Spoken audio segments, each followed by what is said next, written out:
Hello students, I hope कि आप सब ने अपनी मैथ्स की एनसीईआरटी बुक अब तक ख़रीद ली होगी और अगर किसी बच्चे ने अभी तक परचेज़ नहीं की है तो वो जल्दी से जल्दी इस बुक को अब परचेज़ कर लें। समर वेकेशन से पहले हमने मैथ्स की जो 3 वर्कशीट्स की थी वो जनरल एबिलिटी पर बेस्ड थी, लेकिन आज से हम जो स्टार्ट करेंगे वो स्टार्ट करेंगे फर्स्ट चैप्टर का इंट्रोडक्शन। इसलिए अब आपको मैथ्स की बुक परचेज़ करना आपके लिए कंपलसरी हो गया है। जिन बच्चों ने भी नहीं लिए वो जल्दी से ख़रीद लें। तो फर्स्ट चैप्टर है आपका रेशनल नंबर्स। रेशनल नंबर्स का आज हम इंट्रोडक्शन स्टार्ट करेंगे। इंट्रोडक्शन स्टार्ट करने में हम सबसे पहले रीमेमोराइज करेंगे नेचुरल नंबर्स। नेचुरल नंबर्स वो नंबर्स होते हैं जो 1 से स्टार्ट होते हैं और एंड तक जाते हैं, बिल्कुल 1 2 3 4 and so on. Whole numbers वो नंबर्स होते हैं जो 0 से स्टार्ट होते हैं और लास्ट तक जाते हैं, 1 2 3 एंड सो ऑन। इंटीजर्स वो होते हैं जो सारे नेचुरल नंबर्स भी आते हैं, होल नंबर्स भी आते हैं और natural numbers with negative sign भी इसमें इंक्लूडेड होते हैं। यानी हम इन शॉर्ट कह सकते हैं -3 -2 -1 0 1 2 3 ये सब आपके इंटीजर्स में आते हैं। यानी कि हमारा सबसे छोटा सेट हुआ नेचुरल नंबर्स का। नेचुरल नंबर्स में हम 0 और मिला दें तो वो होल नंबर्स बन जाते हैं और अगर उसमें हम नेगेटिव नेचुरल नंबर्स और मिला दें तो वो इंटीजर्स बन जाते हैं। यानी कि सबसे छोटा सेट नेचुरल नंबर्स का, उससे बड़ा होल नंबर्स का और उससे बड़ा सेट इंटीजर्स का होता है। अब हमारे हैं रेशनल नंबर्स पर। रेशनल नंबर्स क्या होते हैं? रेशनल नंबर्स वो नंबर्स होते हैं जिन्हें हम P/Q की फॉर्म में लिख सकते हैं, जैसे 2/5 -3/7 6/1 -2/9 0/1 एंड सो ऑन। लेकिन इनके साथ एक कंडीशन अटैच होती है कि इनका डिनोमिनेटर जो है वो 0 नहीं हो सकता। जैसे 2/5 है, ये अपॉन के फॉर्म में लिखा हुआ है, ये रेशनल नंबर है। -3/7 भी एक रेशनल नंबर है, नो डाउट ये एक नेगेटिव रेशनल नंबर है। इसी तरह से 6 है जैसे हमारे पास सिर्फ, तो हम 6 को कहेंगे ये भी एक रेशनल नंबर है। क्यों? क्योंकि इसे हम 6/1 लिख सकते हैं।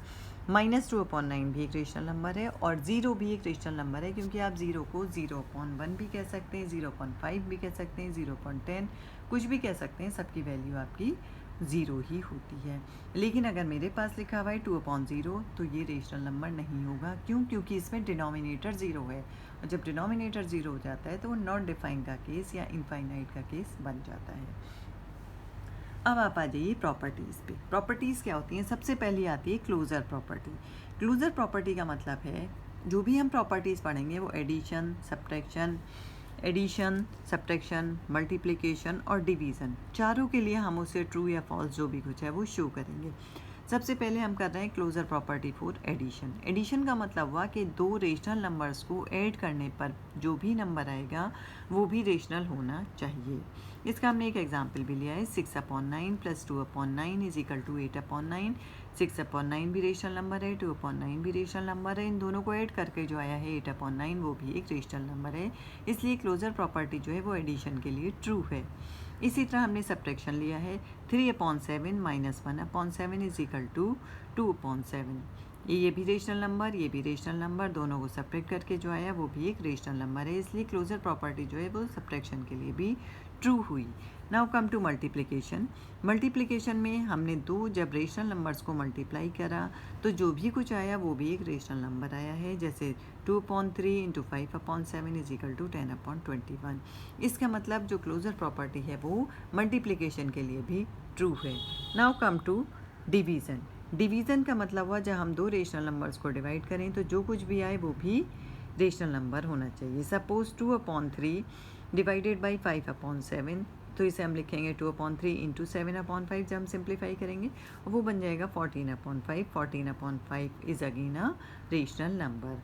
लेकिन इसके साथ एक कंडीशन अटैच होती है, जैसे रेशनल नंबर के साथ कंडीशन अटैच होती है that denominator should not be equal to 0। इसी तरह इसमें भी एक कंडीशन अटैच होती है कि C and D should not be equal to 0। ये आपकी कंडीशन जब फॉलो होगी रेशनल नंबर्स पर तभी ये क्लोजर प्रॉपर्टी डिवीज़न के लिए ट्रू होगी, otherwise it will be false.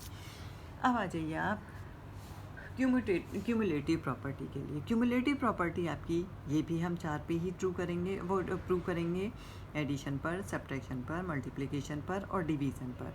Now first come of all to addition. First of all come to addition. 1/5 + 3/5 = 3/5 + 1/5। कहने का मतलब ये है अगर हम दो रेशनल नंबर्स को ऐड कर रहे हैं और फिर हम उन्हें पलट दें। जो फर्स्ट नंबर पे रेशनल नंबर लिखा था हम सेकंड नंबर पे लिख दें, जो सेकंड नंबर पे लिखा था वो फर्स्ट नंबर पे लिख दें, तो भी रिजल्ट सेम आएंगे। और एग्जाम्पल से आपको और क्लियर होगा। 1/5 plus 3/5 is equal to 3/5 plus 1/5। देखिए इन दोनों को जब हम ऐड करेंगे 4/5 आएगा, इन दोनों को ऐड करेंगे तो भी 4/5 आएगा, यानी ये दोनों बराबर हुए। इसका मतलब ये प्रॉपर्टी एडिशन के लिए, क्यूमुलेटिव प्रॉपर्टी एडिशन के लिए ट्रू है। सब्ट्रैक्शन की बात जब हम करते हैं तो दो रेशनल नंबर्स को सब्ट्रैक्ट करने पर, जैसे 1/5 minus 3/5 is equal to 3/5 minus 1/5, इन दोनों को जब आप सॉल्व करेंगे तो -2/5 आएगा, इन दोनों को जब आप सॉल्व करेंगे तो 2/5 आएगा। -2/5 और 2/5 बराबर होते हैं या नहीं? दोनों इक्वल नहीं हैं, एक नेगेटिव में है और एक पॉजिटिव में, इसलिए सब्ट्रैक्शन के लिए प्रॉपर्टी ट्रू नहीं है। Now come to multiplication. Multiplication का मतलब है कि दो रेशनल नंबर को जब हम मल्टीप्लाई करेंगे 1/5 into 3/5, this should be equal to 3/5 into 1/5। जब हमने मल्टीप्लाई किया तो ये 3/25 लेफ्ट साइड और राइट साइड भी 3/25 आई है। इसका मतलब है ये ट्रू है, यानी मल्टीप्लिकेशन के लिए भी क्यूमुलेटिव प्रॉपर्टी ट्रू है। Now come to division. Division का मतलब हुआ 1/5 इंटू वो divided by 3/5 should be equal to 3/5 divided by 1/5। जब आप इसे सॉल्व करेंगे तो 1/3 मिलेगा, और जब आप राइट हैंड साइड को सॉल्व करेंगे तो 3/1 मिलेगा। 1/3 और 3/1 दोनों इक्वल नहीं होते, इसलिए डिवीज़न के लिए ये प्रॉपर्टी ट्रू नहीं है। Now come to associative property. Associative property को हम सिर्फ एग्जाम्पल से ही प्रूव करके दिखा रहे हैं आपको। एसोसिएटिव प्रॉपर्टी ट्रिपलेट में होती है, इसमें 3 टर्म्स ली जाती हैं, जैसे A/B plus C/D plus E/F should be equal to A/B plus C/D plus E/F। यानी अगर हम फर्स्ट 2 टर्म्स को कंबाइन करें और उनमें थर्ड ऐड करें तो सेम आना चाहिए जैसा कि सेकेंड और थर्ड टर्म को कंबाइन करके ऐड करें और उसमें हम फर्स्ट टर्म को ऐड कर दें। ठीक है, ये आपको सॉल्व करके देखेंगे आप। अगर ये हम यहाँ सॉल्व करके नहीं दिखा रहे हैं, तो अगर आप इसे सॉल्व करके देखेंगे पर्सनली तो ये इक्वल आएंगे। अब आइए आप इसी तरह से इसमें सब्ट्रैक्शन के लिए जब आप इन दोनों टर्म्स को सब्ट्रैक्ट करें और जो सब्ट्रैक्ट करके है उसमें C/F को सब्ट्रैक्ट करेंगे तो ये और ये दोनों आपस में बराबर नहीं आएंगे। लेकिन मल्टीप्लिकेशन के लिए ट्रू होती है। A/B को जब आप C/D से मल्टीप्लाई करेंगे और जो आएगा उसे E/F से मल्टीप्लाई करेंगे तो वही आएगा जो C/D को E/F से मल्टीप्लाई करने के बाद जो आए उसे A/B से मल्टीप्लाई करने के बाद आएगा। यानी मल्टीप्लिकेशन के लिए भी एसोसिएटिव प्रॉपर्टी ट्रू है और एडिशन के लिए भी, लेकिन सब्ट्रैक्शन के लिए ट्रू नहीं है, और इसी तरह डिवीज़न के लिए भी ट्रू नहीं है। ठीक है, तो ये आ गई हमारे पास 2 प्रॉपर्टीज़। अब आ जाइए आप अपनी फोर्थ प्रॉपर्टी पर, डिस्ट्रीब्यूटिव प्रॉपर्टी। डिस्ट्रीब्यूटिव प्रॉपर्टी हमसे कहती है कि A/B into C/D plus E/F is equal to A/B into C/D plus A/B into E/F। ये कहलाती है डिस्ट्रीब्यूटिव प्रॉपर्टी, और इसे आप एग्जाम्पल्स के थ्रू भी प्रूव कर सकते हैं, सेम आएगा। इसके बाद आ जाइए आप एडिटिव इन्वर्स पर। एडिटिव इन्वर्स क्या होता है? अगर A/B है तो उसका एडिटिव इन्वर्स होगा माइनस के A/B, यानी उसका साइन चेंज करने से हमें एडिटिव इन्वर्स मिल जाता है किसी भी रेशनल नंबर का। सपोज़ मेरे पास रेशनल नंबर लिखा हुआ है 4/9, तो उसका एडिटिव इन्वर्स होगा -4/9।